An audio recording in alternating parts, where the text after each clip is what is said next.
সবার আগে 1 নাম্বার সাহিবুল ইলম, যাদের কাছে ওয়াহির জ্ঞান আছে। এখন যদি বলেন যে এরকম তো কেউ নেই, তো কেউ না থাকলে তুলনামূলক যে ভালো তাকে দিবেন।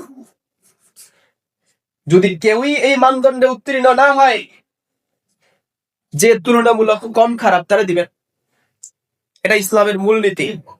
ইজাজতামাআত দাররানি উগসিত লিআকবারু লিল আসগরি, বড় ক্ষতির তুলনায় ছোট ক্ষতিটাকে বেছে নাও, কারণ আমাদের হাতে অপশন নাই। আর 2 নাম্বার হচ্ছে, এখানে একই আয়াতের ভিতরে আল্লাহ তাআলা নেতাদের 4টা গুণ, যাদের হাতে ক্ষমতা যাবে তাদের 4টা গুণ একসাথে বর্ণনা করেছেন।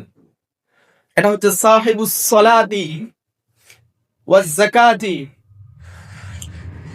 ওয়াল আমিরু বিল মা'রুফি ওয়ান নাহি আনিল মুনকার।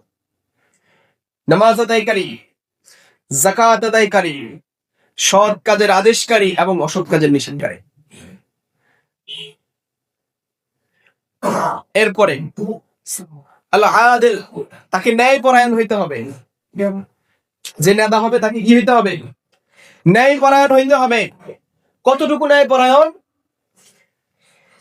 যে রাষ্ট্রের যে সুযোগ সুবিধা আছে, যে বিচার ব্যবস্থা আছে, আমার সামনে যে দাঁড়িয়েছে সে আমার রাষ্ট্রের একজন নাগরিক দাঁড়িয়েছে, সে আমার বাপ, সে আমার ভাই, নাকি আমার আত্মীয় স্বজন না অন্যকে, ওটা দেখার কোনো সুযোগ নাই।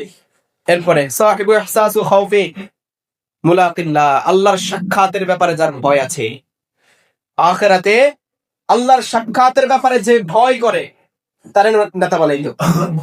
সাহিবুল আমিন ওয়াস সাদিক, নেতা সত্যবাদী হইতে হবে। যাকে আপনি সুপারিশ করবেন, যাকে আপনি নেতা বানাবেন, তাকে সত্যবাদী হইতে হবে, আমানতদার হইতে হবে।